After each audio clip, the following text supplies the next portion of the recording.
Assalamualaikum warahmatullahi wabarakatuh. Bismillahirrahmanirrahim. Alhamdulillahilladzi arsala rasulahu bil huda wa dinil haqq liyuzhirahu 'ala dini kullih. Asyhadu an la ilaha illallah wa asyhadu anna Muhammadan abduhu wa rasuluh wa nusalli wa nusallim ala Rasulillah wa ala alihi wa ashabihi ajma'in. Alhamdulillah, kita sambung kitab Muhimmah fil Ilmil Hadis pada muka surat yang ke-35.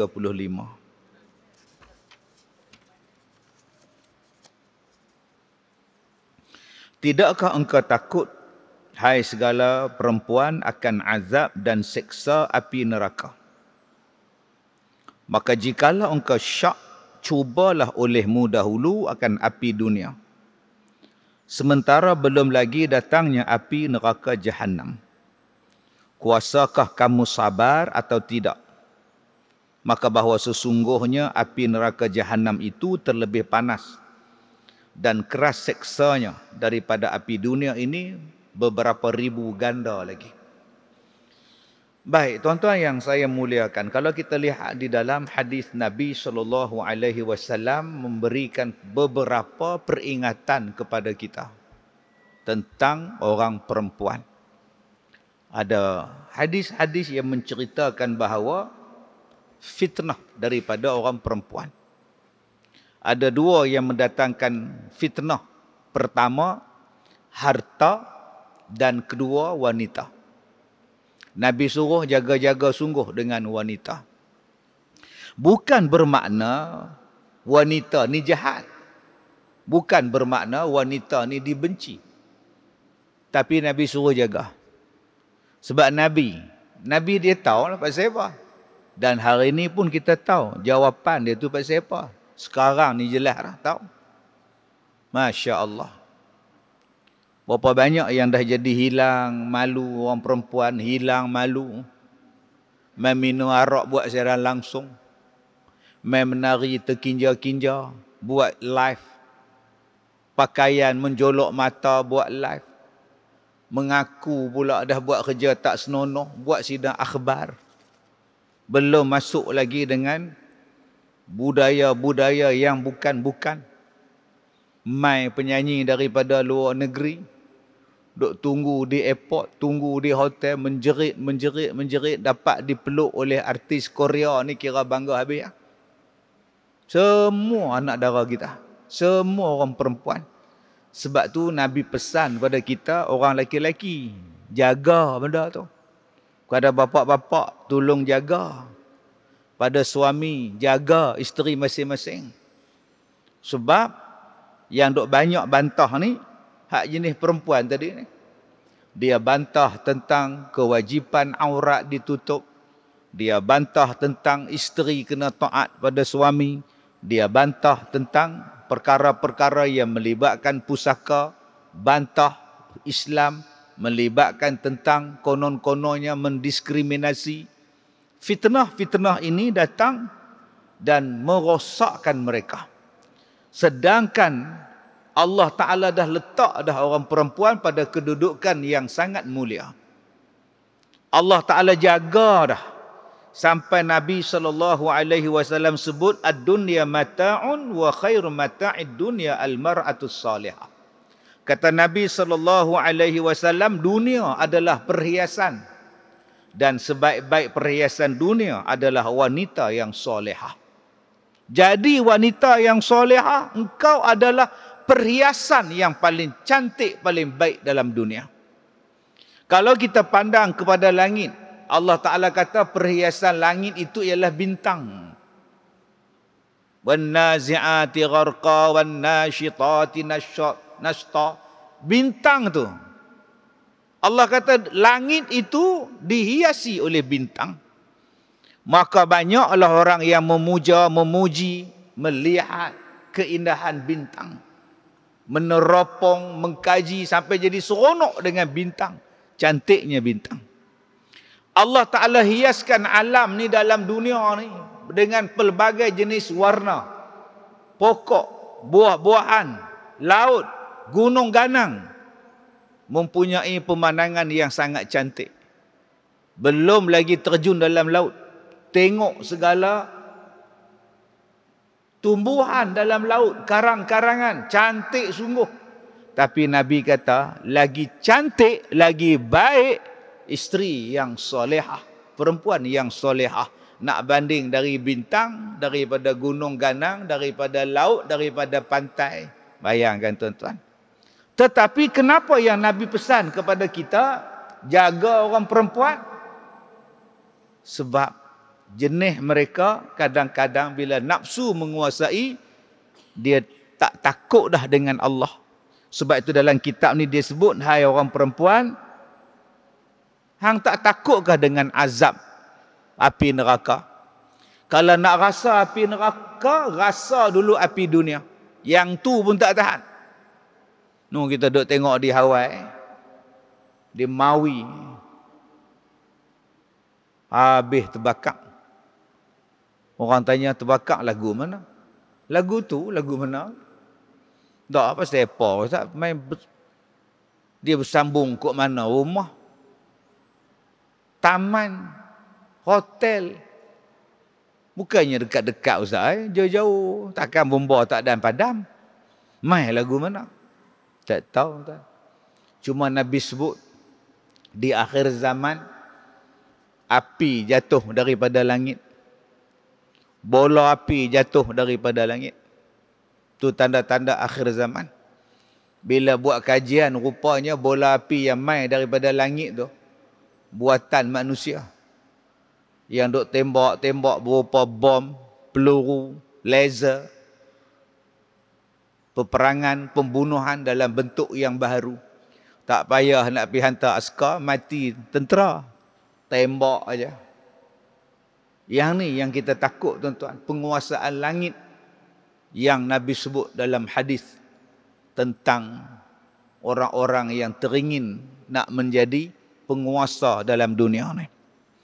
Tuan-tuan yang saya muliakan, kalau kita lihat di dalam surah Az-Zukhruf, balik tuan-tuan cari surah Az-Zukhruf, bagaimana Allah Ta'ala menceritakan Fir'aun menjadikan rakyat dia, umat dia percaya, taat, ikut, walaupun dia mengaku dia adalah Tuhan. Takkan orang tak tahu Fir'aun ni daripada kecil? Takkan orang tak tahu dia ni duk daripada mana asal? Tiba-tiba, ana rabbukumul a'la. Aku adalah Tuhan yang paling tinggi. Dan orang ikut cakap dia. Pasal apa? Dalam ayat itu Allah Ta'ala sebut, puncanya ialah Fir'aun memperbodohkan rakyat dia. Dan melakukan kefasikan, rakyat dia melakukan kefasikan. Jadi tuan-tuan, bagaimana manusia ini tidak takut lagi kepada Allah, sebaliknya mempercayai ada benda lain yang lebih berkuasa daripada Allah, macam Fir'aun buat, memperbodohkan kita. Saya pandai Ustaz, saya doktor. Saya pandai Ustaz, saya master. Saya Ustaz ada second degree Ustaz. Saya ada PhD Ustaz. Saya pandai Ustaz. Saya cikgu sekolah Ustaz. Memperbodohkan bukannya tak mengajar ilmu. Memperbodohkan bukan tak buat sekolah. Memperbodohkan pemikiran. Memperbodohkan pemikiran. Percaya apa semua percaya. Bila dah percaya jadi bodoh. Bila dah ikut sahaja percaya. Kita akan buat ekspedisi ke planet Marikh. Percaya semua. Ekspedisi ke planet Marikh, Tobang, percaya. Kita dah hantar robot ke planet Marikh. Percaya tak? Percaya.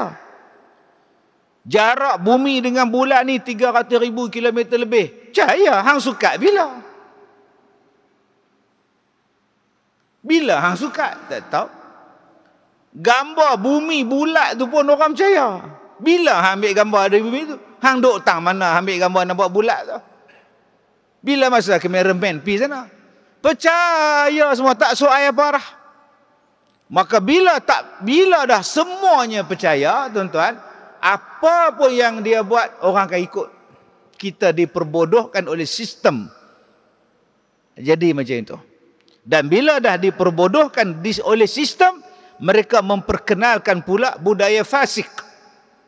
Seks bebas, arak, dadah, filem, macam-macam yang menjadikan orang tak takut lagi kepada Allah.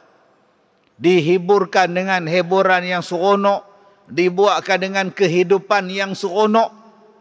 Benda ini tuan-tuan boleh buka di dalam surah At-Taubah ayat 38. Allah Ta'ala kata, sampai orang nak diajak berjihad pada jalan Allah pun orang tak mau. Sebab apa? Sebab mereka dah selesa dengan kehidupan dalam dunia. Sedangkan kata Allah, kehidupan, nikmat di akhirat lagi besar daripada dunia. Sedangkan nikmat dalam dunia ini adalah qalil, adalah sangat sedikit. Maka pengarang kitab ni sebut, kalau kamu tak takut kepada api neraka, rasa dulu api dunia. Yang duduk di Hawaii tu pun pakat lari duduk dalam laut. Panasnya, negerinya habis. Panasnya tuan-tuan. Itu hak terbakar di Hawaii. Kita kalau kena cerek elektrik pun, kita kalau minum air hangat pun terbakar lidah. Maka sebab itu Allah Ta'ala sebut kepada kita, ittaqullah. Allah sebut pada kita, qu anfusakum wa ahlikum nara. Baik, kita sambung. Ketahuilah olehmu, hai segala perempuan, jikalau banyak sekalipun amal kamu, apabila tiada redha oleh suami kamu, niscaya tiada diterima amalan segala kamu, seperti mana sabda Nabi sallallahu alaihi wasallam. Siapa pun kita tak lepas daripada keredaan. Satu, keredaan Allah. Dua, keredaan mak bapak. Wali pun, kalau mak tak reda, habis. Yang kita duk baca sejarah, kisah. Bagaimana wali Allah yang semayang tak tinggal. Semayang sunat tak berhenti buat. Mak mai, dia tengah semayang sunat. Dia tak jawab mak dia. Besok mak datang lagi. Dia tak layan mak dia, duk semayang tak berhenti. Mak dia kata, hang ni anak aku, kamu ni akan ditimpa dengan fitnah. Jadi tuan-tuan, fitnah mai kat dia. Satu perempuan mengaku mengandung zina dengan dia. Kecoh satu dunia. Hampa nampak je dia tok wali. Tapi dia dengan aku, ni nampak tak hak aku duk mengandung ni anak dia. Oh, tuan-tuan, orang pakat kutuk. Mak kita, bapak kita, tak lepas kita pada mak pak kita. Walaupun kita ni ustaz ke, penceramah ke, da'i ke, mufti ke. No, minta redha mak pak. Walaupun mak kita, pak kita tu sekolah pun tak pergi. Tak pandai pun. Tapi dia mak kita. Kena tunduk pada dia. Jangan duk angkat kenin, angkat misai. Duk kepak depan dia. Dia pak kita. Dua, keredaan daripada guru. Tuan-tuan buka kitab Ihya Ulumuddin, Imam Al-Ghazali. Saya kadang-kadang seronok bila orang tak mau, dia kata, ustaz, tak boleh baca Ihya Ulumuddin ustaz, hadis dhaif banyak. Hadis dhaif lain, hadis palsu lain. Palsu kita reject, dhaif mana boleh reject. Kita siapa nak reject hadis dhaif? Ulama-ulama ambil sebagai satu iktibar, inzar, pengajaran. Nak dijadikan dalil hukum, kita tak mau ambil dia. Kita ambil hadis dhaif untuk pengajaran kita. Dia hadis juga. Cuma ada 2-3 hak rawi yang dipertikaikan. Bukan terus tolak. Orang sekarang hari ni terus tolak. Dhaif, dhaif. Dhaif apa? Kita hak semayang ni pun kalau imam tu dhaif, apa masalah? Kalau ada hak canggih, yang betul, yang sahih, yang sihat, silakan. Tapi hak tu je duk ada pun. Dhaif lah sikit. Bukan dhaif daripada segi bacaan dan sebagainya. Dhaif daripada berdiri kaki tak sama pasal aksiden. Aksiden tu kaki dia pendek sebelah. Jadi bila berdiri tu duduk sengit sikit. Itu nama dhaif.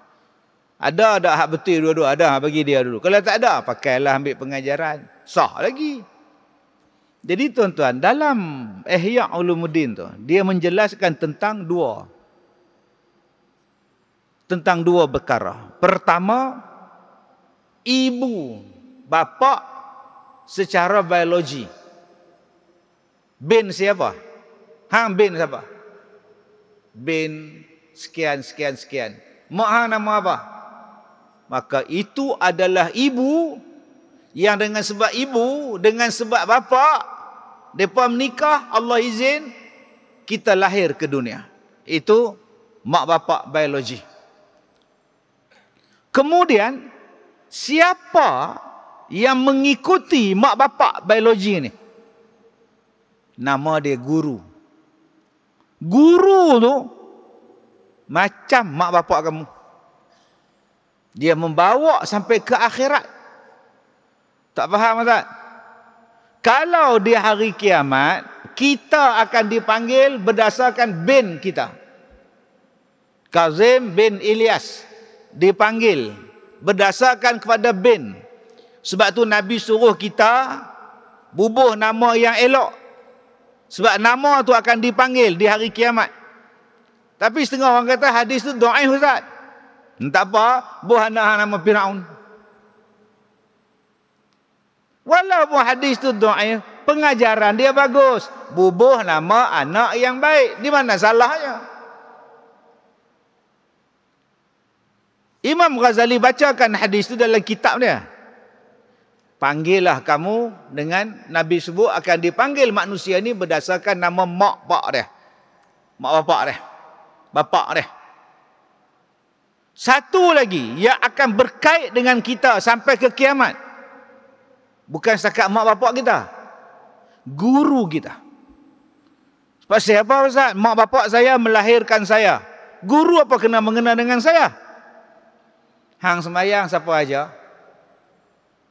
Kamu semayang siapa aja? Kamu boleh baca Quran, siapa ajar? Kamu boleh buat haji, siapa ajar? Kamu yang tahu halal, haram ni siapa? Siapa yang ajar? Guru kamu. Bayangkan kalau guru tak ajar, apa yang jadi pada kita? Mak pak kita lahirkan kita. Subuh-subuh SPE pergi hantar rumah pengasuh. 6 tahun, 7 tahun, subuh-subuh pergi hantar sekolah. Mak pak pergi kerja. Balik petang pukul 6. Masak-masak apa semua, pukul 9 tidur. Bila masa dia mengajar? Tambah pak pula. Kerja siang malam, rebot lori pula. Mai Sabtu Ahad pergi mancing pula. Bila nak buat? Tambah pak dia tu pula penceramah bebas. Lagi tak ada di rumah. Bila dia mengajar anak dia? Tobat lahum tak mengajar. Cikgu yang duk mengajar dia. Guru yang mengajar dia. Hang ada kaitan dengan guru hang sampai kiamat. Allah soal balik. Allah tanya balik. Amalan kamu, ibadat kamu. Sebab tu dua-dua ni kena minta keredaan. Pertama, mak bapak kita biologi. Minta reda mak bapak. Nombor 2, minta reda daripada guru kita. Ini mengaji. Kuliah. Tapi duk tibai dia. Bila nak dapat keredaan? Sebab tu banyak orang mengaji tapi tak berkat. Yang ketiga, siapa yang kita kena minta reda? Suami. Ni bagi orang perempuan. Duk di rumah pakai telekong, pergi kerja pakai telekong. Loh, labuhnya telekong. Baguslah hajah tutup aurat. Dengan suami tak hormat. Jerkah. Tengking-tengking ya. Cakap tu Allah. Leha. Abang nak apa? Tak boleh tengok orang senang. Orang main TikTok pun susah. Cara jawab tu. Nasi tak ada kan? Abang tu duduk di kepala batah. Restoran, kedai makan Arab, kata Arab pula. Pilah beli abang oi. Umbu jawab. Orang nak berzikir ni. Oh, zikir pula ada cincin kat jari. Tak. Jaga-jaga akak-akak weh. Nabi sebut apa? Nabi kata, barang di mana ada perempuan yang berbuat ibadat. Seperti ibadat Siti Maryam anak Imran. Padahalnya tiada redha daripada perempuan itu oleh suaminya. Nescaya tiadalah menerima Allah Ta'ala daripadanya segala amalannya.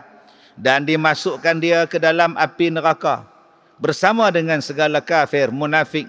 Dan berada di dalam lapisan dari bawah-bawah segala neraka. Melainkan jika dia bertaubat. Baik. Dalam satu hadis Nabi SAW. Fasfar bizatid din. Taribat yadak. Dalam satu hadis Nabi kata, pilihlah perempuan yang beragama, nescaya beruntunglah kamu. Ustaz, tadi Nabi sebut mana-mana perempuan yang amalan dia macam Siti Maryam. Siti Maryam ni kecil lagi dah, mak pak dia main hantar duduk di masjid. Punya buat ibadat. Siti Maryam ni, tuan-tuan, makanan pun Allah turun bagi kat dia. Tak ada siapa pegang dia, tak ada siapa sentuh dia, laki-laki tak ada apa. Semayang, zikir, puasa. Baik sungguhlah. Di antara 4 wanita yang terhebat yang masuk syurga. Siti Maryam, dia masuk. Asyah, isteri Firaun. Ni adik ni nak apa ni? Ducati nak apa? Panggil Ducati kat dia. Pakai baju Ducati. Dia apa? Nak kertas? Mai bagi, mai kat ustaz, mai. Jangan langgar kamera pula. Mai.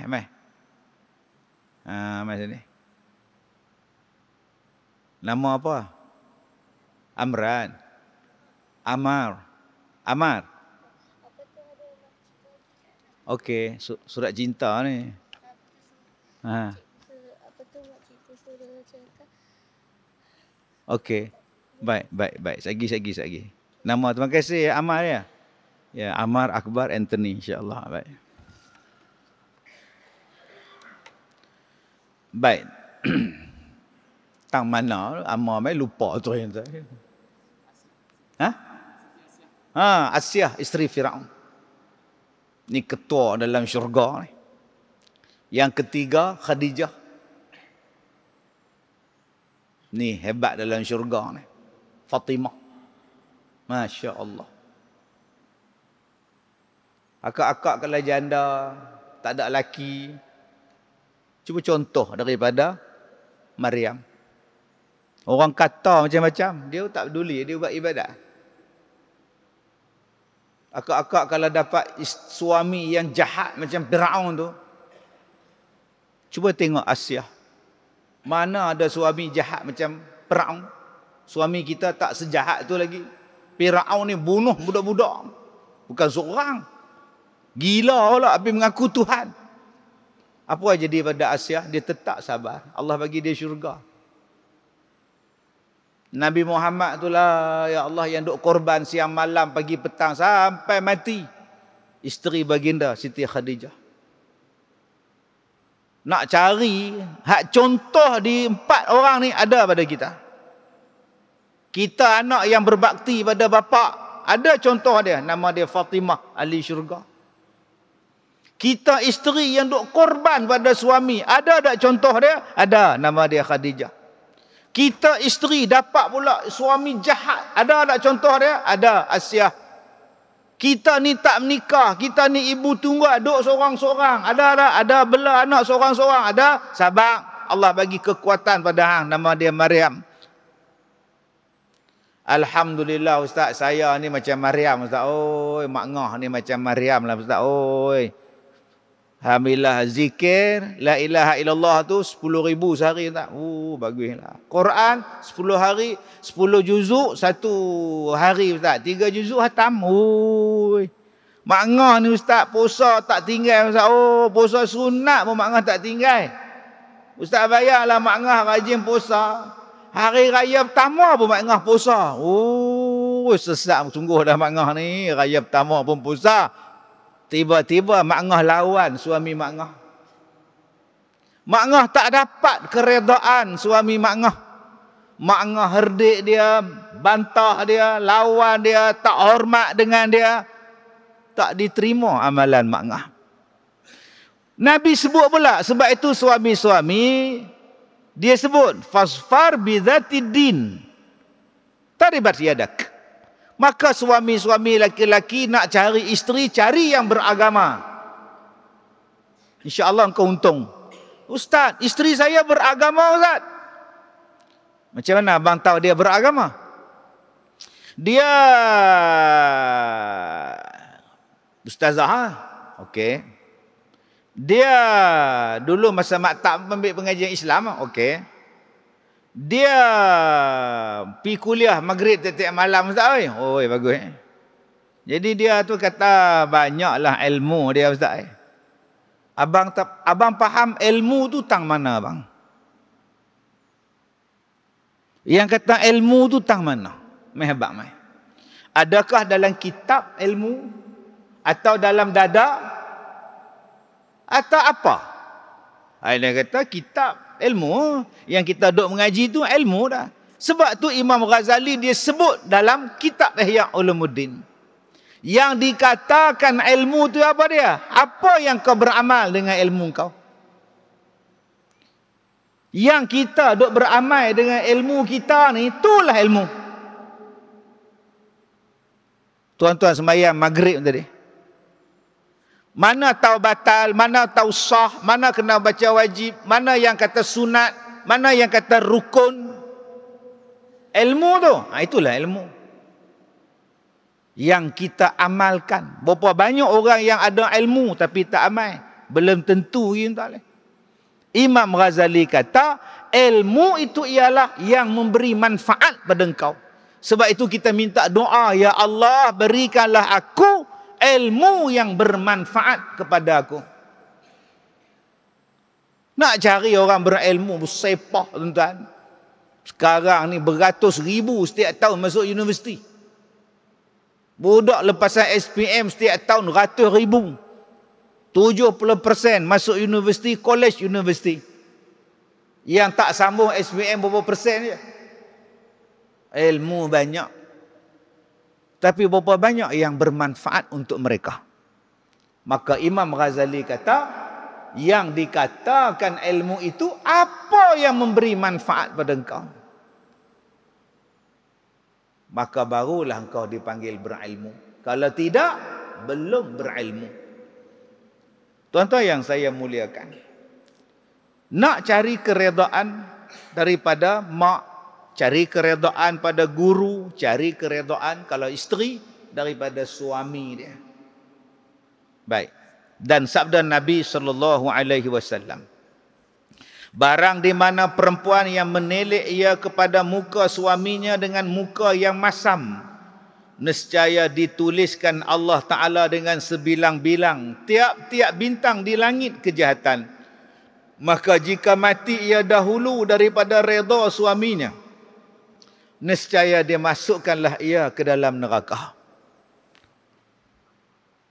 Ni yang ada satu hadis Nabi. Perempuan tu kata macam ni punya berat ya Rasulullah. Saya tak mau kahwin. Macam ni punya berat. Tarik muka masam pun berdosa. Mau mati tengah masam tu ustaz ni, dia kata masuk neraka pula tak mau. Boleh tak saya tak menikah ya Rasulullah? Dah tahu sangat berat sungguh beban tanggungjawab sebagai isteri. Ada perempuan jumpa Nabi, tanya tanggungjawab dia. Dia bukan macam kita ni, baru dah jenam kata nak menikah.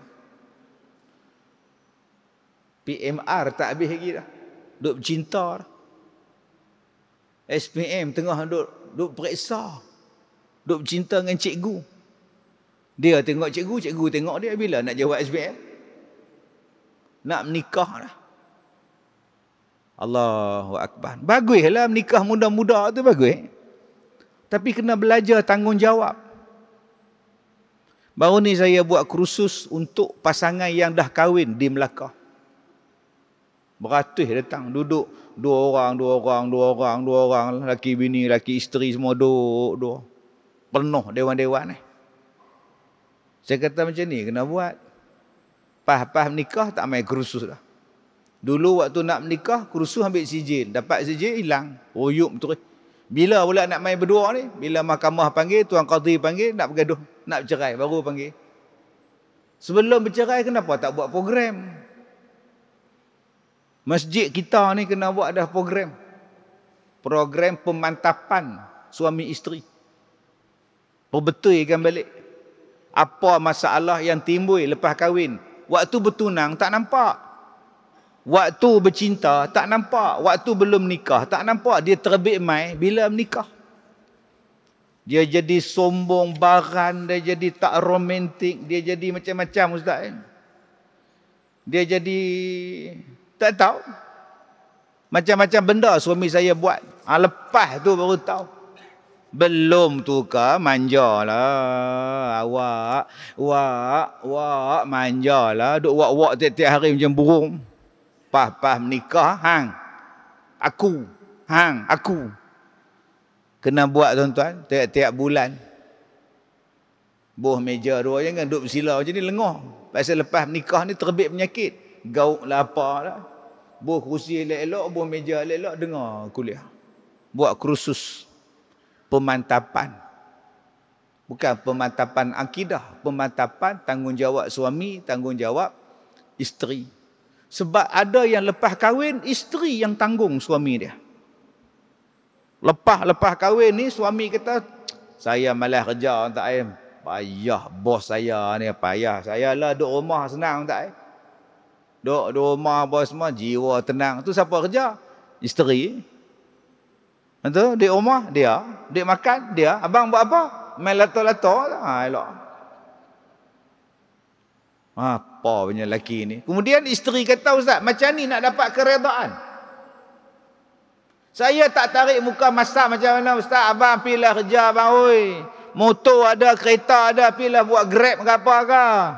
Hang nak abang mati je. Hang tahu dah berapa banyak hantar rumah, hantar makanan, grab mati tengah jalan, tahu tak? Nak bunuh lelaki ke? Hang nikah lain. Loh, tak kata pun macam tu. Saya suruh abang pergi kerja. Pergilah, tak mau hantar grab. Pergilah kerja lain banyak lagi. Kerja selesai minyak pun boleh, buat cashier pun boleh. Mereka nak orang muda, orang tua mereka tak mau. Kalau kita abang pergilah menega abang. Nak menega siapa nak beli, orang tak ada duit lah ni. Kalau gitu abang pergi mancing kat laut. Hang pun tahu aku ni tak tahan laut nak muntah. Lala tidak. Lepas tu kita nak makan apa abang? Ulat dalam batu pun boleh makan liha. Dia tiru cerita Piramli pula tuan-tuan. Isteri dia tarik muka masam. Tiba-tiba mati. Ustaz ni hadis ni lagu mana? Saya tak masam lagu mana ustaz? Anak saya punya berak. Saya basuh. Padahal dia tak kerja. Duduk di rumah. Pinggan saya basuh. Padahal dia tak kerja. Dia boleh basuh ustaz. Ni dia. Sedih tak dia? Sedih. Ada tak isteri Nabi masam muka? Ada tak isteri Nabi yang tarik muka? Ada. Tapi bersebab. Tidak Siti Sarah tak kata kat Nabi Ibrahim, bawa Hajar pergi tempat lain. Saya tak boleh tengok, saya tak boleh tengok dia. Saya tak boleh tengok Hajar ni ada anak, abang pergi tempat lain lah. Siti Aisyah pun tuan-tuan tarik muka. Tarik muka bila ada isteri Nabi lain main hantar makanan. Dia tepih makanan tu. Dia tepih makanan tu, jatuh bawah. Nabi kata, sekali lagi pinggan tu ganti balik. Biasa tu, ada sebab dia. Kalau dalam keadaan macam ni, isteri sedih, takkan nak senyum je ustaz. Malang nasib saya. Tarik muka masam juga. Atas sebab apa? Atas sebab perintah suami tu tak kena bercanggah dengan syarak. Dia kata, abang tak betul yang abang buat lagu ni. Abang suruh saya buat haram ni, abang tak betul. Tarik muka masam. Tarik muka masam depan aku. saya bukan masam benci pada abang, tapi perintah abang ni tak kena dengan hukum bang. Tapi kalau isteri tadi tarik muka masam pada benda yang tak dibenarkan oleh syarak. Suami kata, pergi semayang no. Pukul 8 lah. Semayang pukul apa? Maghrib 7.33. Semayang. Pukul 8 tak semayang lagi ni apa? Abang dah balik semayang maghrib dah hang tak semayang lagi. Duk main lato-lato juga. Yalah, duk berjalan pergi ke bilik ayak sejengkai bibir ni. Masuk bilik ayak tu licin, jatuh, mati. Tu kena faham. Jadi abang-abang, kita nak bagi isteri kita taat pada kita. Redha pada kita. Jadilah kita suami yang baik. Jadilah kita suami yang bertanggungjawab. Tak ada sebab dia nak masam pada kita. Baik. Benda inilah yang berlaku kepada Siti Khadijah radhiyallahu anha. Siti Khadijah ni tuan-tuan, Nabi duduk di atas Gua Hira. Nabi duduk di Gua Hira. Sekali turun, ambil makanan apa semua, duduk, sekali naik atas balik. Siti Khadijah tak marah dekat Nabi. Sebab dia tahu Nabi tu siapa. Satu hari Jibril mai. Rasulullah dipeluk, Rasulullah diturunkan wahyu. Rasulullah balik rumah Siti Khadijah. Nabi menggigil. Nabi ketar. Kita jumpa pontianak duduk atas pokok pun ketar. Lah semua cerita hantu semua. Duduk atas pokok lah, atas kereta lah, macam-macam. Kena tengok hantu tu demam. Ni hak mai peluk Nabi ni bukan hantu. Kita dengan hantu pun demam. Padahal hantu tu OKU. Toyol, demam pasal apa? Dia bukan pakai spenda.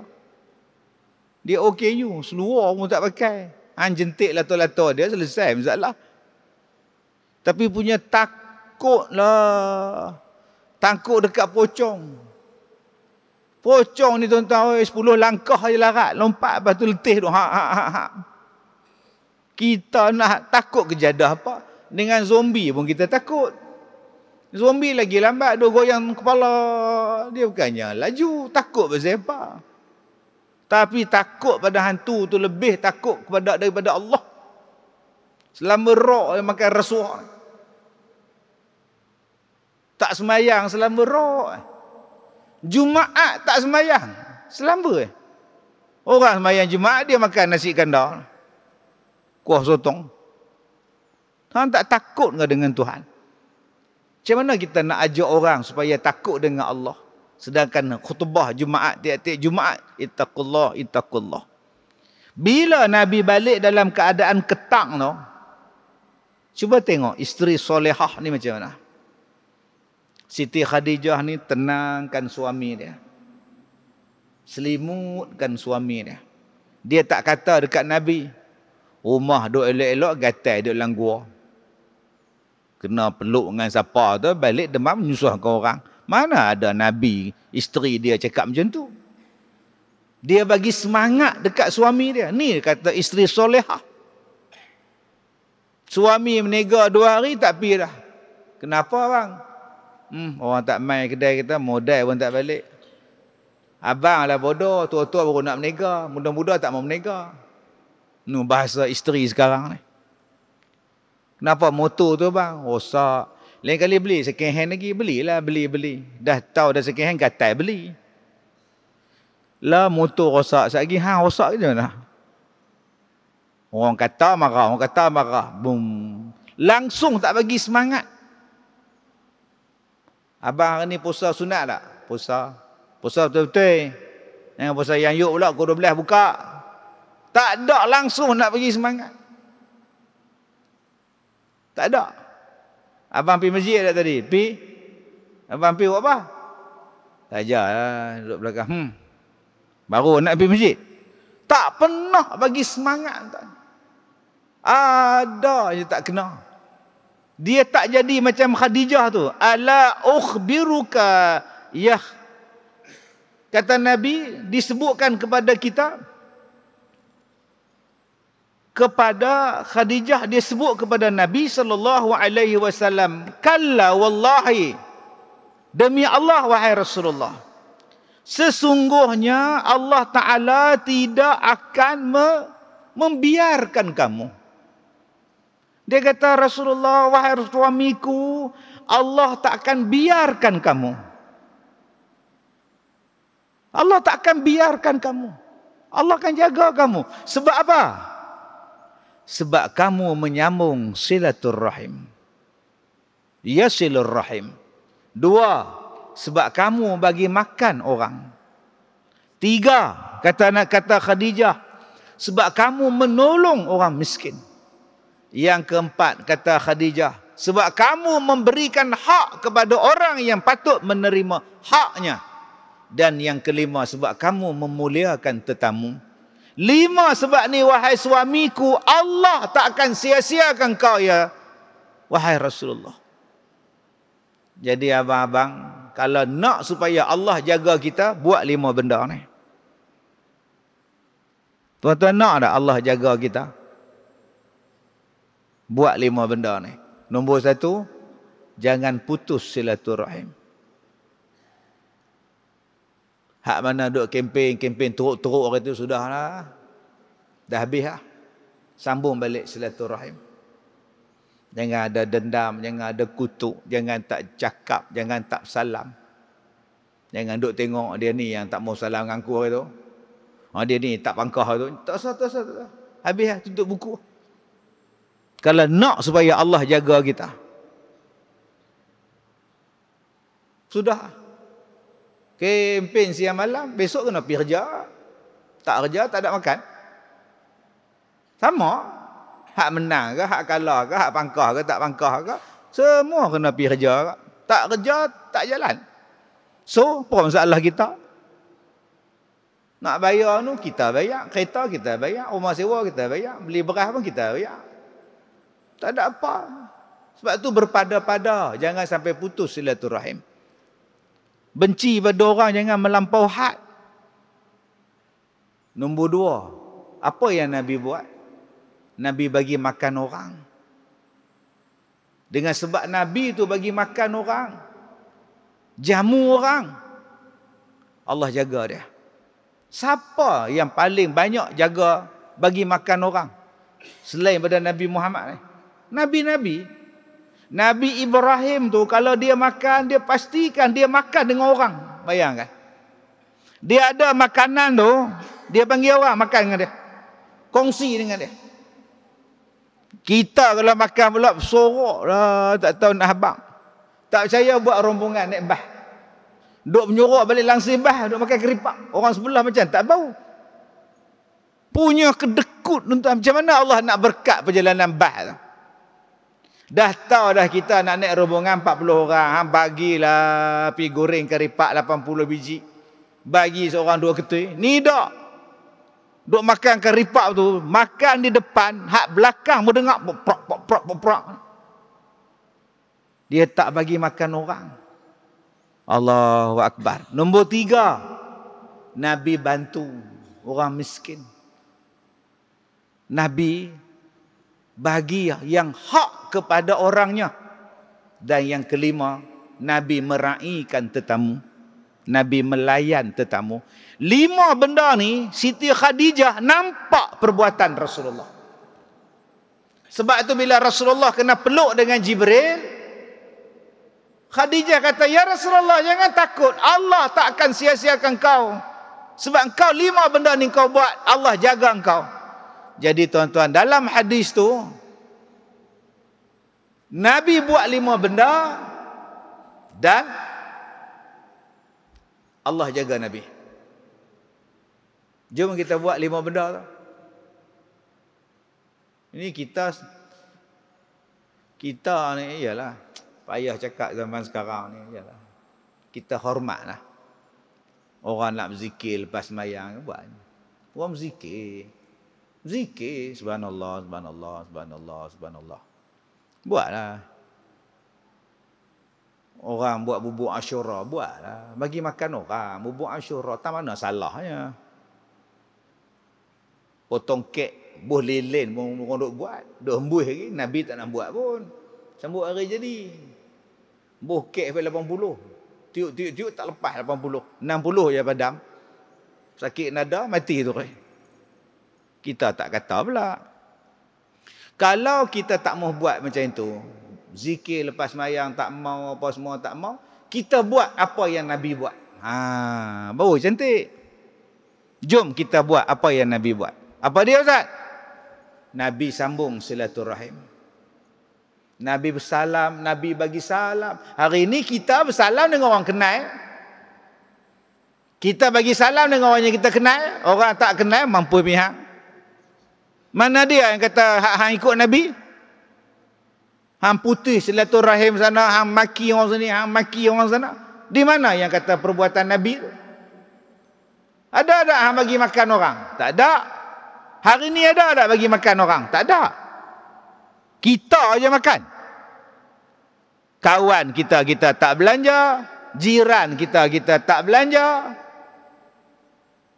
Ada hang ikut Nabi? Nabi bagi makan orang tak? Tetamu main rumah hang, buka pintu pagar pun tak. Duk keluar kepala lagu tu. Tak panggil masuk pun. Aku nak panggil hang masuk. Rumah aku pun selera. Kita duduk luar sudah no. Tak apa deh. Aku pun nak sat ni. Takkan dia nak kata, takkan tak boleh masuk kot. Kita awal-awal cakap dah. Aku nak panggil hang masuk pun, hang maklum sajalah. Rumah macam kapal pecah. Allah, tuan-tuan, hang ni nak jadi orang apa? Susah kan nak raih tetamu, memuliakan dia. Bagi dia makan, bagi dia masuk, sediakan tempat duduk yang baik. Allah takkan sia-siakan kita. Baik, kemudian. Dan cerita daripada Hasanul Basri rahimahullahu ta'ala. Bahawasanya Nabi SAW bersabda. Apabila lari seorang perempuan daripada rumah suaminya, nescaya tiadalah menerima Allah Ta'ala akan sembahyang hingga kembali ia kepada suaminya. Kita sebagai mak, kita sebagai bapa, anak kita menikah 2 bulan. Nikah orang mana Ustaz? Orang Kuala Muda. Ada? Tu ada dalam bilik.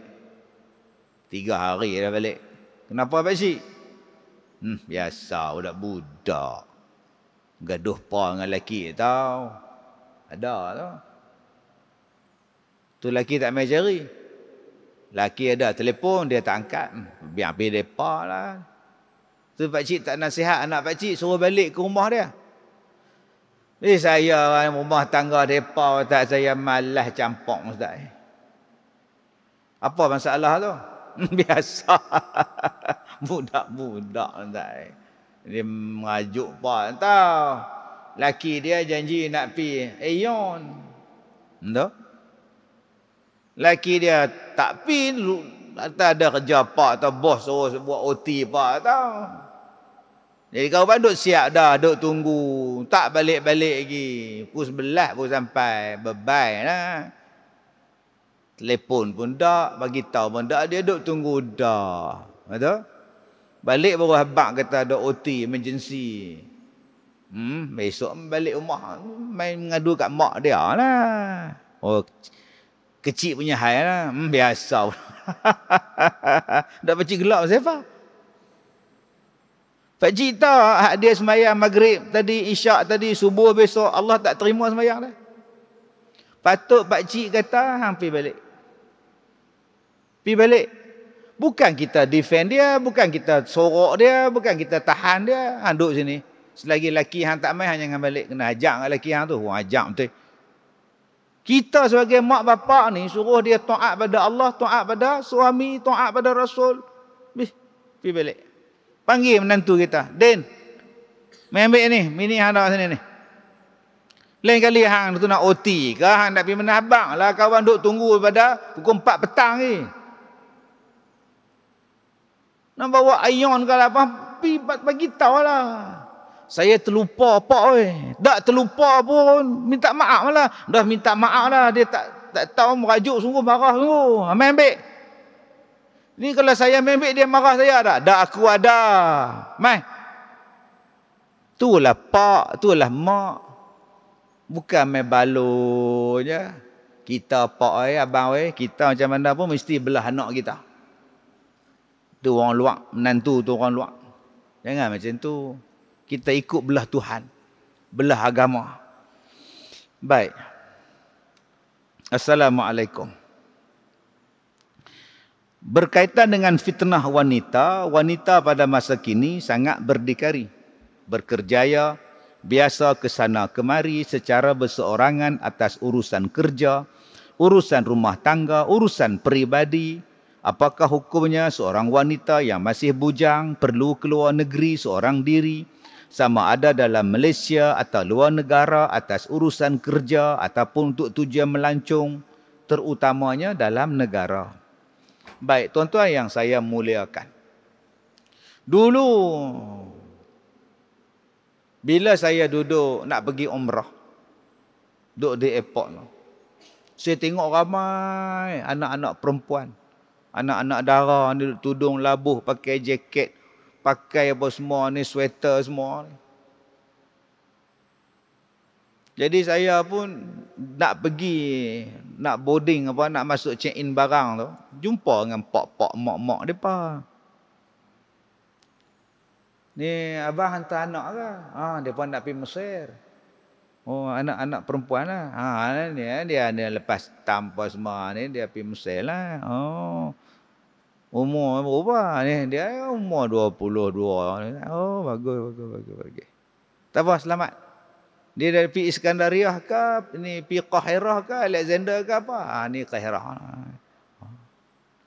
Saya pun terus duduk beratong lah, masuk beg. Orang belakang duduk bisik. Ustaz, tu anak dara tu, pergi keluar negeri belajar. Nikah tak, laki tak ada, pergi. Apa hukum tu Ustaz? Apa tinggal pergi tu? Belajar dalam Malaysia tak boleh ke? Bang, kalau dia duduk di Penang, saya kata, dia mengaji dekat UiTM Johor, dia seorang tak bang? Bukan kata pergi Mekah, pergi Mesir je. Hak duduk Johor, dia pun pergi seorang je. Pak dia tak tunggu, mak dia pun tak tunggu. Pas-pas hantar masuk bilik asrama ke, bilik sewa, dia balik. Tu macam mana pula bang? Sama je bang. Baik Mesir ke, baik Johor ke, baik Kuala Lumpur ke, sama. Sebab tu, cuba abang tengok, saya kata, perempuan tu pergi seorang ke? Tak. Dia pergi dengan siapa? Kawan-kawan dia. 10 orang, 20 orang, 30 orang. Ada orang Malaysia tunggu di sana? Ada wakil Malaysia, wakil Persatuan Pelajar ke, apa, rumah Johor ke, rumah Penang ke, rumah Perak ke yang duk tunggu mereka? Ada. Apa itu? Itulah mahram dia, itulah peneman dia. Yang ramai-ramai ni pergi geng dia bukan pergi seorang. Kemudian di sana pun dah ada orang uruskan, kedutaan dia uruskan dia. Kemudian bila dia masuk rumah pula, ada pula ada rumah sewa dengan dia, ada asrama dengan dia. Masing-masing negeri ni bang, ada pula rumah dia. Jadi mak pak ni hantar dekat apa nama KLA, turun eskalator tu, bye-bye. Habis lah. Dah bye-bye tu, lambai pula. Habis lah dengan lambai tu. Selesai masalah dia. Mak pak pun tawakal Allah lah. Bila sampai di sana, kedutaan pula lambai. Kawan-kawan Persatuan Pelajar senior pula lambai. Bawa mereka naik van, naik bas balik. Maka tak timbul lah masalah bang. Cuma yang kita tak mau ni tuan-tuan, yang hak seorang-seorang ni. Kita ni kadang-kadang berdikari, berani. Saya Ustaz, saya senang Ustaz. Laki tak ada, anak tak ada, apa tak ada. Yang saya ada X70 Ustaz. Apa kena mengenai X70 pula? Saya PKS, seorang-seorang saya. Ya Ustaz, akak perempuan. Ustaz buta lah. Tak nampak saya perempuan. Akak duduk di mana? Kepala Batah. PKL. Berapa marhalah? Beratus kilometer Ustaz. 300 kilometer. Kenapa tak ada teman? Aman? Tu Ustaz nampak dekat highway tu, jam punya ramai. Punya banyak jam tu. Itulah teman saya. Ya kan? Yang ni ya, yang disuruh berteman. Sebab tu kita, majikan, kalau ada staf kita, baik dia dah kahwin ke, baik dia belum kahwin ke, adalah teman dia. Majikan kena tahu juga, perempuan ni, dia dalam iddah. Suami dia mati, 3 bulan dah. Yang dia suruh dia pergi kursus di JB tu pasal apa? Sebab tu tuan-tuan, kalau majikan faham agama, dia jaga perempuan tu. Okey, Kak Lela tak payah pergi lah. Kak Lela dalam iddah. Kak Lela tak payah pergi lah. Kak Lela biasa. Kak Lela main kerja, duk main rumah, duk kerja, main rumah, duk rumah, main kerja. Sudah. Jadi dikecualikan pada Kak Lela sebab dia dalam iddah.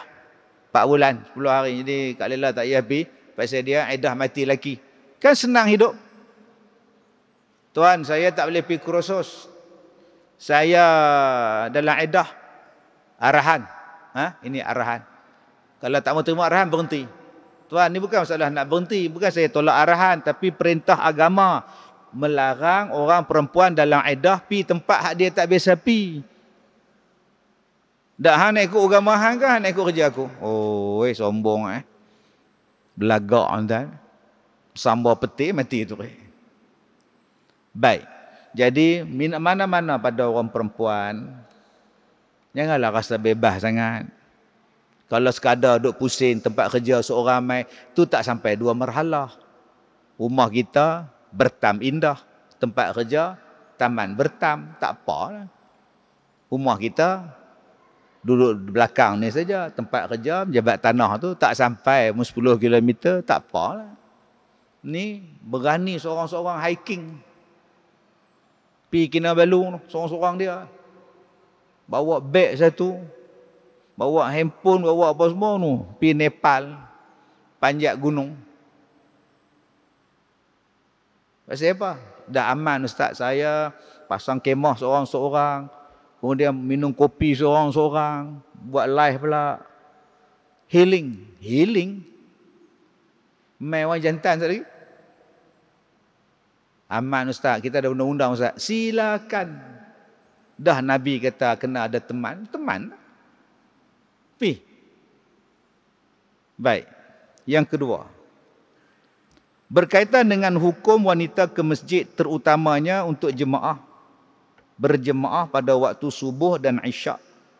Dan dengan tujuan untuk ikut kuliah. Kuliah pengajian hampir tiap-tiap hari. Kerana ada hadis, saya tak pasti hadis atau tidak, berkenaan dengan wanita lebih baik solat di rumah. Di tempat khas. Terutama sekali bagi seorang wanita yang masih bujang. Dan tinggal bersendirian sebab ditegur oleh rakan-rakan dengan berkata sedemikian. Baik. Ada tuan-tuan. Dia kata perempuan ni kalau semayang dalam bilik dia lagi bagus daripada semayang di tengah rumah. Perempuan hak semayang di tengah rumah tu lagi bagus daripada semayang di beranda. Perempuan hak semayang di beranda rumah dia lagi bagus daripada pergi semayang di masjid. Ada tuan-tuan. Ada. Okey. Soalan dia, apa hukum wanita ke masjid? Haram? Sunat? Harus? Makruh? Atau apa? Wajib? Soalan dia ialah berdasarkan kepada wanita tu sendiri.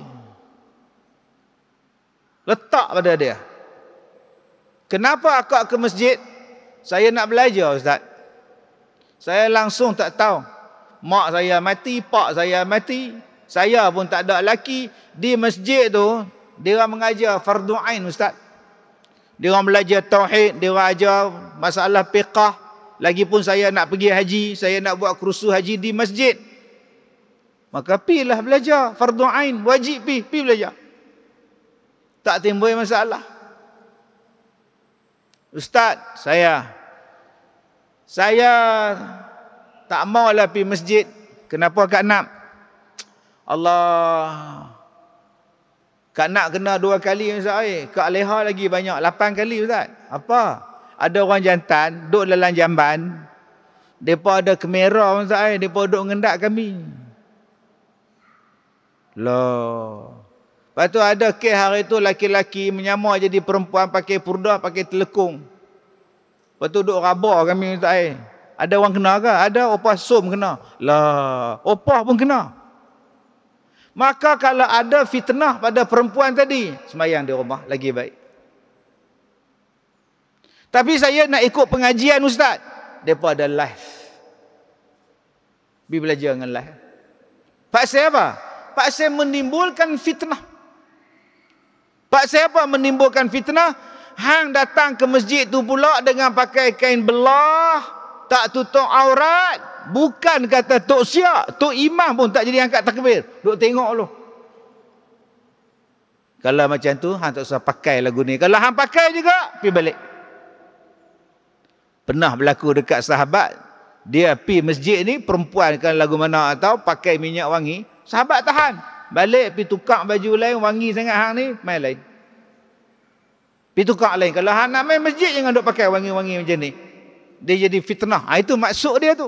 Kalau kak leha kita ni tuan-tuan, dia pakai telekung, dia tak ada pakaian seksi, dia pakai semua elok, wangi sampai menjolok mata pun tak. Sampai kena pergi beli kedai bunga, bagi hadiah dekat dia, pasal wangi. Tu nama dia Mistral. Ingat ada iklan tu. Dia lalu dengan sebelah perempuan tu, berhenti nyantai tu. Pergi beli bunga sejambak, hambat pula. Pasal apa? Wangi sangat. Tu fitnah. Jadi kalau kak leha main masjid macam ni, wangi sangat pun tidak, apa pun tidak, telekung pula daripada kereta, sampai di sini duk pakai telekung, tak ada aurat apa di dedah, silakan. Silakan. Sebab yang kita takut sekarang ni tuan-tuan, yang mai ke masjid ni, aurat tak ditutup. Bila? Akad nikah. Cuma tengok akad nikah. Dia tutup sikit. Nampak. Cuba tengok akad nikah. Hak pengiring pengantin. Ketat baju ni. Ikut bentuk badan macam duyung. Duk bersila depan naik qadi pula. Duk bersimpuh. Sat tutup, sat buka. Sat tutup, sat buka. Tu yang lambat nak naik qadi nak akad nikah. Jenis ni hampir balik. Bagus. Akad nikah dalam masjid bagus. Tapi jaga peraturan. Kalau rasa tak mau jaga, pergi akad nikah bawah. Ingat, masjid dia ada peraturan dia. Dia bukan boleh duduk kira. Saya tak setuju tuan-tuan. Orang main muzik dalam masjid, saya tak setuju. Baru ni saya tengok mana ke. Saya main gitar ke. Sallallahu alam. Saya tak setuju. Nak main-main di bawah. Ni masjid. Masjid ni kalau hilang barang. Ada nampak lah kunci kereta saya. Ada lah siapa. Itu pun Nabi larang. Duk keloi, duk cari barang. Ada nampak pun Nabi larang tuan-tuan. Apatah lagi duk main pompang-pompang neng. Ustaz ni maulid ustaz. Maulid tak maulid. Bunyi-bunyi tu. Ni tempat masjid ni tempat orang nak semayang, tempat orang nak i'tikaf, tempat orang nak baca Quran. Apa beza main muzik dengan basking? Biar basking, sisi minyak sembah. Orang di restoran hampir main sana. Ni masjid. Kalau tidak ada beza masjid dengan medan ikan bakar sama-sama main basking, apa beza? Kalau tak ada beza dengan pergi supermarket dengan pakaian main masjid, apa hormatnya masjid tu? Kalau kita sendiri tak menghormati nilai masjid itu tuan-tuan. Kak, pergi masjid buat apa kak? Kak nak mengaji, kak nak semayang. Okey, pasal apa? Sebab kak nak cari pahala ustaz. Duduk di rumah kak seorang, semayang seorang-seorang, main masjid dapat 27 kali ganda. Silakan. Kak dapat sunat. Silakan. Pakai elok-elok main semayang. Silakan. Tak jadi hal. Jadi tengok kepada si perempuan itu. Kenapa awak ke masjid? Jadi kita tak boleh kata haram, jangan. Mereka juga ada hak untuk semayang, mereka juga hak ada untuk kuliah. Melainkan kita sebagai suami, kita ajar habis dah. Kita dah ajar segala hukum hakam pada isteri dah. Dah Jaga, pandai dah. Isteri ni pandai dah. Pandai pada ustaz yang mengajar. Maka tak payahlah hang pergi masjid dah. Hang duduk di rumah, jaga anak. Abang pergi masjid. Ilmu dah ada dah. Hang beramal saja di rumah, silakan. Dia tengok macam tu. Ustaz, ya, saya tak boleh pergi masjid Ustaz. Suami bagi, saya nak belajar. Nak berjemaah, tapi saya tak boleh pergi lah Ustaz. Pasal apa? Saya jaga mak saya. Mak saya lumpuh. Bapak saya pula sleep disc. Tak boleh bangun. Duk tukar lampin, kadang dah kencing pula. Duk meleleh, tak boleh. Jadi kawan-kawan kata, Som, hang sampai bila nak tak main mengaji, duduk di rumah ya. Tapi dia orang tak tahu, saya tak pergi masjid sebab saya jaga mak, saya jaga pak, saya jaga suami, saya jaga anak saya. Oh, kalau gitu pahala kak besar pahala. Kak berbakti dengan mak, berbakti dengan pak, berbakti dengan suami yang aksiden lumpuh tu. Sebab itu tuan-tuan yang saya muliakan, khususnya pada orang perempuan, jangan duk tengok, tak ajak ke Som pergi kuliah. Malam ni ada ceramah. Payah dia tu. Asal ajak tak mau. Asal tak mau ajak, payah. Jangan sebut payah dulu. Pi cek dulu. Kenapa hang payah? Pi tengok Allah. Mak nyanyuk. Anak pula autism. Suami pula sibuk derebabah.